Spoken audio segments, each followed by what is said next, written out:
ایک بار پھر مخصوص نشستیں ملنے پر حکمران اتحاد کو ملنے والی اکثریت کی تو اس اہم ترین فیصلے کی رانا ثنا صاحب ہم کو جوائن کر چکے ہیں. بہت شکریہ آپ سما کو وقت دے رہے ہیں. رانا صاحب, حکمران اتحاد کو 2/3 کی اکثریت مل جائے گی اس فیصلے کے بعد میں, فیصلے کو کیسے دیکھتے ہیں, آنے والے دنوں کو کیسے دیکھتے ہیں آپ؟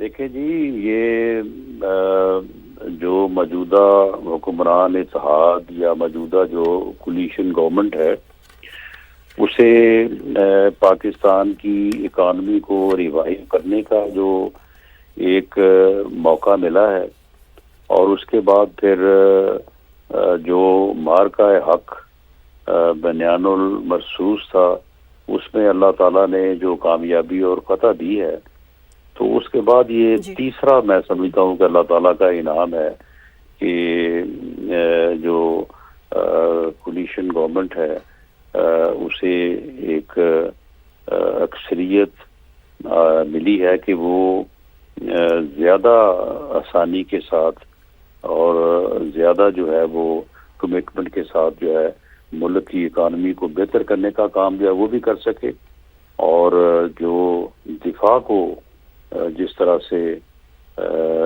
مضبوط کیا ہے اور ملک کی عزت اور ملک کو سرخرو کیا ہے اس میں بھی جو ہے وہ اضافہ کر سکے. اچھا رانا صاحب, کیا اس فیصلے کو جمہوری عمل کی تطہیر سمجھا جائے یا سیاسی انجینئرنگ کہلانے کا خطرہ اب بھی موجود ہے؟ نہیں دیکھیں, اس میں جو جمہوری عمل ہے وہ تو پارلیمنٹ میں ہے, اسمبلیوں میں ہے, عدالت میں تو قانون اور آئین کے مطابق فیصلہ ہونا ہوتا ہے. عدالتوں کو تو اس بات سے غرض نہیں ہوتی کہ پارلیمنٹ میں یا کسی بھی صوبائی اسمبلی میں کس کے پاس کتنے ممبر ہیں یا کتنے ممبر نہیں ہیں. اس وقت جو قانون ہے اس وقت اور جو آئین ہے, جو الیکشن رولز ہیں, اس میں جو اسپیشل سیٹس کا سیگمنٹ ہے اس میں یہ درج ہے, اور یہ اس کی بالکل صحیح تشریح جو ہے وہ پہلے پشاور ہائی کورٹ نے کی تھی اور اس کے بعد آج جو ہے وہ آئینی بینچ نے کی ہے کہ ایک ایسی جماعت جس کے پاس جس نے نہ تو الیکشن لڑا ہو, نہ اس جماعت نے جو ہے وہ اپنا اس کا کوئی ممبر اسمبلی میں موجود ہو, بلکہ اس کے سربراہ نے بھی جو ہے وہ کسی اور جماعت سے یا کسی اور نشان پہ الیکشن لڑا ہو, تو ایسی جماعت کو اسپیشل سیٹ جو کہ اسمبلی میں نمبر کی موجودگی کی ریشو کے حساب سے دی جانی ہے, وہ اسپیشل سیٹ نہیں دی جا سکتی. یہ قانون اور آئین کی تشریح انہوں نے کی ہے, اور اس اور متعلقہ جو رولز اور قانون ہے اسے کو پڑھ لے. یعنی ایک سمپل آدمی, واجبی پڑھا لکھا آدمی بھی پڑھ لے, وہ بھی یہ کہے گا کہ جی جو جماعت پارلیمنٹ میں موجود ہی نہیں ہے, جس نے الیکشن ہی لڑا, وہ اسپیشل سیٹیں جو ہے وہ کیسے حاصل کر سکتی ہے.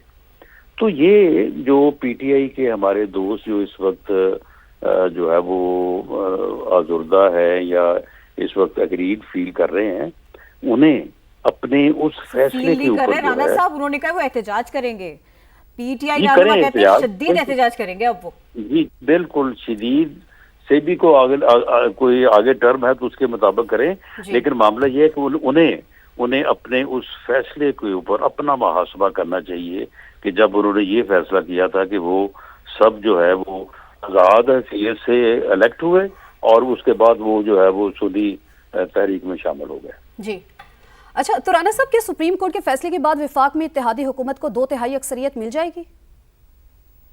جی, اس کیلکولیشن یہی ہے کہ اتحادی حکومت جو ہے وہ جو نمبر ہے, کیونکہ اس وقت نمبر غالباً 213 ہے اور 226 کا نمبر جو ہے وہ 2/3 میجورٹی کا نمبر ہے, تو میرا خیال ہے کہ اس سے زیادہ سیٹیں ملیں گی اور اتحادی حکومت جو ہے وہ 2/3 میجورٹی پارلیمنٹ میں حاصل کر لے گی. رانا صاحب بہت شکریہ, آپ اس سلسلے میں ہم سے بات کر رہے تھے, ہمیں وقت دے رہے تھے. وفاقی وزیر قانون اعظم نذیر تارڑ صاحب ہمارے ساتھ ہیں. بہت شکریہ تارڑ صاحب. یہ فرمائیے گا, ایک تو یہ کہ 2/3 اکثریت اب آپ کے پاس آئی, دوسرے یہ کہ سپریم کورٹ کا فیصلہ ایسے ہی آنا تھا, آپ نے بھی فورسی کیا تھا. نہیں جی، بات یہ ہے کہ فورس ہی کرنا تو مجھے نہیں پتا. قانونی اور آئینی پوزیشن یہی ہے. آرٹیکل 51 اور آرٹیکل 106 بڑی وضاحت کے ساتھ یہ طریقہ کار بیان کرتے ہیں.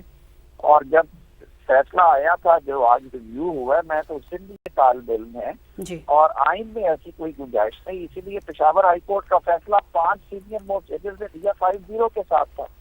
اور آج بھی آپ نے دیکھا کہ ریویو جو الاؤ ہوا ہے وہ 9 جج صاحبان نے الاؤ کی ہے. 2 جج صاحبان نے صرف یہ کہا ہے، جسٹس محمد علی مظہر صاحب اور جسٹس اظہر رضوی صاحب کے الیکشن کمیشن کو انہوں نے واپس بھیجا ہے کہ وہ نوٹیفائی کریں اس کو اکارڈنگلی. تو یہ بیسیکلی جو ریویو الاؤ ہوئے ہیں وہ 9 ججز کی اکثریت سے ہوئے ہیں. 2 ججز اسے پہلے ڈسمس کر چکے تھے اور جسٹس جمال خان مندوخیل صاحب نے بھی اپنا جو آج فیصلہ سنایا ہے وہ اپنے پچھلے فیصلے پہ بحال رہے ہیں. وہ کہتے ہیں کہ وہ 39 اور 41 فیصلوں کی جو تقسیم تھی، تو اس حوالے سے بڑی وضاحت سے آج 9 جج صاحبان کی اکثریت کے ساتھ یہ جو فیصلہ ہے یہ ریویو ہوا ہے. جی اچھا اعظم نذیر صاحب، کیا خیبر پختونخوا اسمبلی میں بھی حکومت اور اپوزیشن کی نشستوں پر فرق پڑ سکتا ہے؟ جی بالکل پڑے گا نا جی. وہ تو صوبائی اسمبلیوں کی بھی اسی فارمولے کے اوپر سیٹیں جانی ہیں نا جی، بالکل اسی فارمولا پہ جائیں گی.